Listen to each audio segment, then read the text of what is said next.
我们价值体系是要为人类服务。 Para um dos principais provedores de tecnologia da informação e telecomunicações do mundo,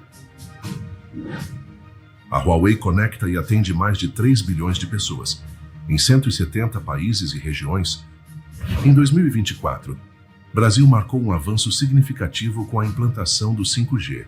Com o suporte da Huawei, foram estabelecidas 18.875 antenas de 5G, garantindo cobertura para 70% da população e conectividade ultra-rápida em 2.499 cidades. Em áreas metropolitanas, incluindo Brasília, as velocidades do 5G ultrapassaram 440 Mbps, 7 vezes a capacidade do 4G.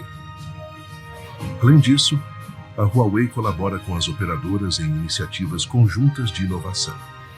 A Huawei ajuda as operadoras a completar o primeiro FWA de 5.5G na América Latina. A velocidade de teste de 5.5G excede 11 gigabits por segundo, sendo o número 1 no mundo. Olhando para o futuro, seguiremos inovando ao lado de nossos clientes e parceiros, consolidando a nossa liderança no setor de telecomunicações do Brasil e nos mantendo como parceiro preferencial para a transformação inteligente e digital. Obrigada pelo seu apoio e confiança ao longo deste caminho. Vamos continuar trabalhando juntos no futuro para criar um amanhã mais brilhante. Seja muito bem-vindo, Carlos. Tudo bem? Obrigado. Bom dia a todos.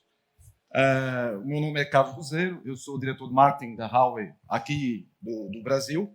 E, muito rapidamente, eu gostaria de fazer só um agradecimento à Conexis, em nome da Huawei do Brasil e em nome, em particular, do nosso CEO, Mr. Jack Gao, por mais uma participação num Telebrasil, que é um evento que marca completamente a agenda do setor de telecomunicações aqui local. E, além disso, pela oportunidade também de compartilhar a visão da Huawei sobre este tema, que é a evolução do 5G no Brasil. Tá? Em relação a este tema, a gente dividiu a apresentação em 3 blocos. O primeiro bloco, uma perspectiva global. O segundo bloco, uma perspectiva local. E o terceiro bloco, pontos de contribuição para uma discussão sobre como acelerar o 5G no Brasil. Então, começando pela perspectiva local. O que é que a gente observa? Que o 5G continua a aumentar rapidamente a sua relevância no setor de telecom. Tá? E vários números podem comprovar isso. Seja o número de redes, seja o número de usuários que já ultrapassa 2 bilhões. São vários números que suportam isso, mas eu queria destacar estes 3 números aqui de baixo, que são para nós uma referência. Primeiro, já quase 30% das conexões mundiais têm 5G. Segundo, quase 35% do tráfego já é trafegado nas redes 5G. E terceiro, talvez o mais importante, a origem da receita, da receita das operadoras já é feita a partir de usuários com tecnologia 5G. Mais de 50% é originária desses usuários com tecnologia 5G. Então, a gente pode ver que o 5G está avançando com rapidez, com força, e ele traz benefícios para os stakeholders da indústria. Tá? Primeiro, stakeholder, vamos chamar assim, governos, as entidades que administram os territórios. A gente vê que o 5G vem impulsionando a importância do setor telecom para o PIB, para o emprego, para as contribuições fiscais. Então, hoje, a contribuição do setor móvel já é 5,8% do PIB. E espera-se, de acordo com a GSMA, que até 2030 alcance 8,4% do PIB. Empregos. Estamos falando de 40 milhões de empregos feitos de forma direta ou indireta. E, finalmente, contribuições fiscais. Estamos falando aqui praticamente 600 bilhões de dólares que são contribuições para o erário público para serem administrados nos diversos territórios. Então, acho que os governos estão satisfeitos com o 5G e as operadoras também. Afinal de contas, as operadoras são o grande protagonista desta evolução do 5G. Elas também têm que estar satisfeitas. E o que é que a gente vê é que o 5G, de fato, segue contribuindo para o crescimento sólido do negócio de telecom. E a gente vê aqui, do meu lado direito, a questão das receitas. Por exemplo, de 101 operadoras com 5G nos últimos 3 anos, a gente vê que 97% delas têm aumento de receita. O ARPU, 83% dessas 101 operadoras têm aumento de ARPU. Então, para as operadoras, a receita e o ARPU está vindo, principalmente em 3 cenários, vamos chamar assim. O primeiro cenário, que a gente chama o B2C, onde o aumento do tráfego gerado nas redes móveis leva a que as pessoas consumam mais dados e, por consequência, comprem pacotes maiores que são monetizados pelas operadoras em termos de ARPU. O segundo cenário que a gente começa a observar cada vez mais é a questão do FWA. Mais de 52% das operadoras já têm FWA nos seus portfólios. E, por último, a questão das conexões no B2B, cada vez mais presentes nos diversos setores de atividade. Reparem, em 97 setores, digamos, do ponto de vista estatístico que existem, 80 já estão experimentando algum tipo de caso de uso. Então, realmente, é uma contribuição para o crescimento das operadoras e que a gente agora vê isso traduzido também a nível da indústria como stakeholder interessado. Ou seja, a gente vê que o 5G está numa rota de rápida adoção com a replicação dos casos de uso. E aqui a gente vê que quase 500 mil linhas privadas já são oferecidas às empresas, já são utilizadas por empresas.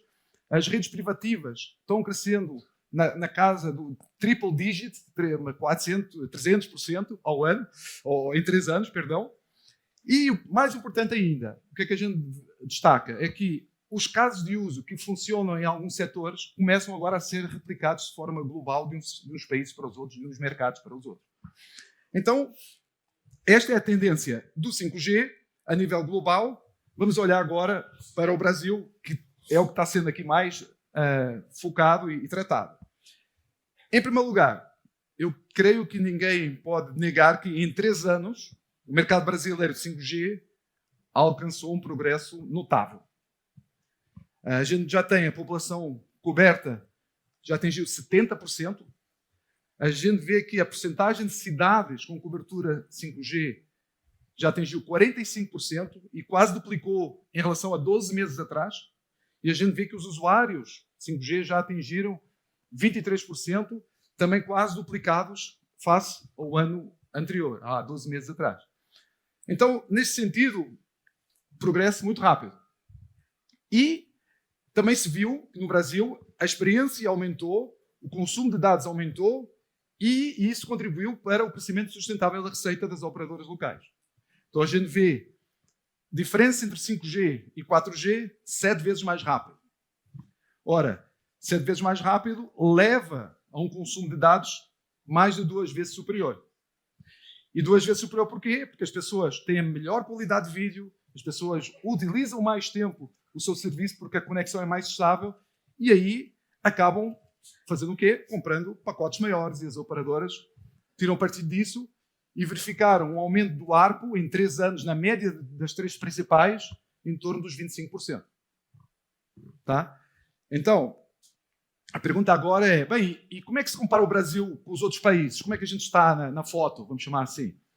Bem, a gente aqui utilizou um conceito mental, conceitual, vamos chamar assim, de 3 ondas. A gente vê uma primeira onda dos países que estão ainda no estágio inicial. A gente depois vê uma segunda onda onde já está em aceleração, com percentagens de penetração entre 20% e 40%. E, finalmente, a terceira onda da maturidade.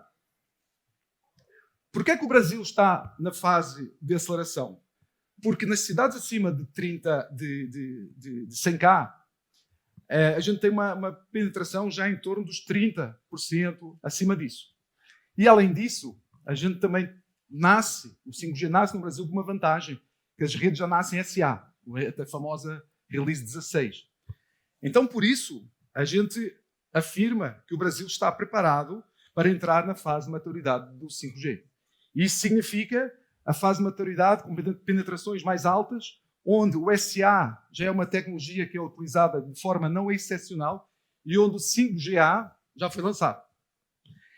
E aí a gente está num contexto onde novos modelos de negócio são experimentados e onde a IA aparece como o elemento já de orientação das arquiteturas desse tipo de redes.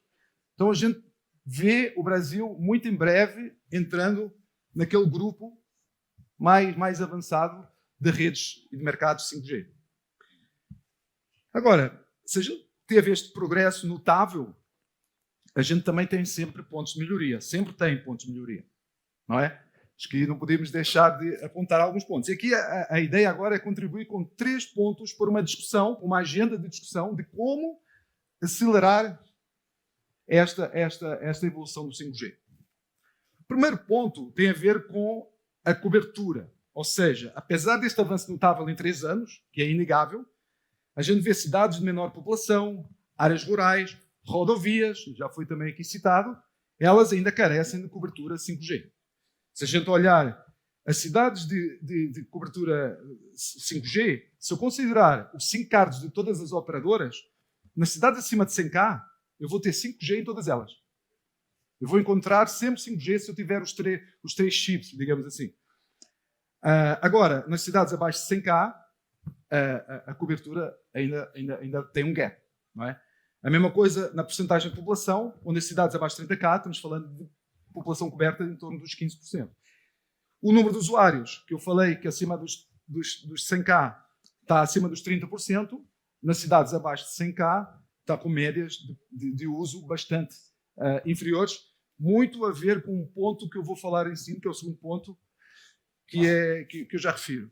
E, finalmente, a questão das rodovias. Seja nas rodovias federais, seja nas rodovias estaduais, a gente tem coberturas de 4G e 5G em torno dos 50%. 51% nas federais, 47% nas estaduais. Então, existe aqui um gap. Então, existindo este gap, o que é que a gente propõe? A gente aqui propõe uma cooperação entre entidades governamentais, operadoras e a própria Huawei, no sentido de fechar realmente esse gap. E aqui, atenção, eu não estou afirmando que os governos, as entidades não estão fazendo nada, ou as operadoras não estão fazendo. Bem pelo contrário. Bem pelo contrário. Os governos têm uma série de recursos que disponibilizam, as operadoras estão com os planos de cobertura que estão além das obrigações do 5G, mas o que a Huawei aqui traz é a sua tecnologia, as suas soluções tecnológicas, e a gente diz que aqui aceita o desafio, aceita o repto de sentar com as operadoras, entidades governamentais e encontrar soluções que façam sentido do ponto de vista tecnológico, do ponto de vista de mercado e do ponto de vista financeiro. A gente aceita o desafio de encontrar soluções para fechar aqueles gaps que eu comentei há pouco. Tá? O segundo ponto de discussão que eu queria aqui destacar é um que, curiosamente, eu não vi mencionado, que é a questão dos smartphones. O que é que a gente constata? Que a não diminuição dos preços médios dos smartphones 5G, ela impediu um crescimento ainda mais rápido dos usuários 5G. Reparem, aqui do meu lado direito, a gente vê que os preços médios dos smartphones, eles tendem a cair logo após o lançamento da tecnologia. Quando o 4G foi lançado, essa curva aconteceu. Quando o 5G foi lançado, essa curva de queda dos preços médios aconteceu. Só que o problema foi que os preços médios dos aparelhos 5G pararam num patamar muito acima dos aparelhos 4G. E, inclusive, até aumentaram ligeiramente nos últimos trimestres. E isso levou, vocês podem ver na outra curva, que, embora o 5G no início estava indo bem mais rápido que o 4G, com meses equivalentes, com períodos equivalentes após o lançamento, o 5G agora está indo num ritmo mais lento do que o 4G. E agora, por que é que isso acontece? Porque estes preços médios não caíram tanto? Tem muito a ver com a questão da gama de aparelhos, o mix de aparelhos entre gama alta e gama média. Quando a gente divide neste gráfico aqui a porcentagem de aparelhos de gama baixa, a gente vê que, após o lançamento do 4G, os aparelhos massificaram. Muitos aparelhos disponíveis de gama baixa. Atingiu quase 80% dos aparelhos, porcentagem de aparelhos de gama baixa. Já no 5G, o início começou a subir e depois estabilizou, ali em torno dos 40%, 50%, E, curiosamente, nos últimos trimestres, a percentagem de aparelhos de gama baixa diminuiu. E é quase irónico que diminuiu porque a concorrência aumentou. Porque os novos entrantes que entraram no mercado, todos eles estão se posicionando na faixa alta. Então a gente não tem aqui quem massifique, digamos, os aparelhos de gama baixa, os aparelhos de gama média e baixa. Então daí uma sugestão que é para discussão de uma abordagem mais cooperativa, onde as operadoras talvez possam incluir aparelhos de gama baixa nos seus portfólios, os fabricantes talvez possam encontrar soluções para a fabricação de aparelhos de gama baixa aqui no Brasil, e os governos eventualmente facilitar a carga tributária ou algum tipo de incentivo que promova este tipo de fabricação local para permitir massificar o 5G em todas as regiões, inclusive. Tá? Último ponto para a discussão, falar de futuro. Para começarmos a discutir falando de futuro, porque já se fala de 5G-A, são técnicas muito rápido. Quando a gente fala de 5G-A, estamos falando de Release 18, e o Brasil nasceu na Release 16, e estamos falando de agregação de bandas. Então eu queria deixar aqui duas mensagens bem claras e consensualizadas, eu diria assim. Primeira mensagem: não é necessário termos o leilão dos 6 GHz para lançar o 5G-A. Não precisamos, podemos lançar o 5G-A perfeitamente sem esse novo espectro dos 6 GHz. Porém, a gente, para fazer a expansão do 5G-A a todo o território e para mais pessoas, a gente vai precisar, sim, do leilão do 5G-A. É com este cenário que a gente está conversando com as operadoras para que façamos e construamos este futuro do 5G, que eu continuo a evoluir. Sobre este tema do 5G-A, só queria deixar aqui a mensagem. A gente publicou um white paper lá em Barcelona, no Mobile World Congress, em 2025. Ele está disponível na internet. Eu deixo um QR Code aqui para quem tiver curiosidade e quiser consultar. E com isso, eu encerro a minha apresentação. Muito obrigado pela atenção.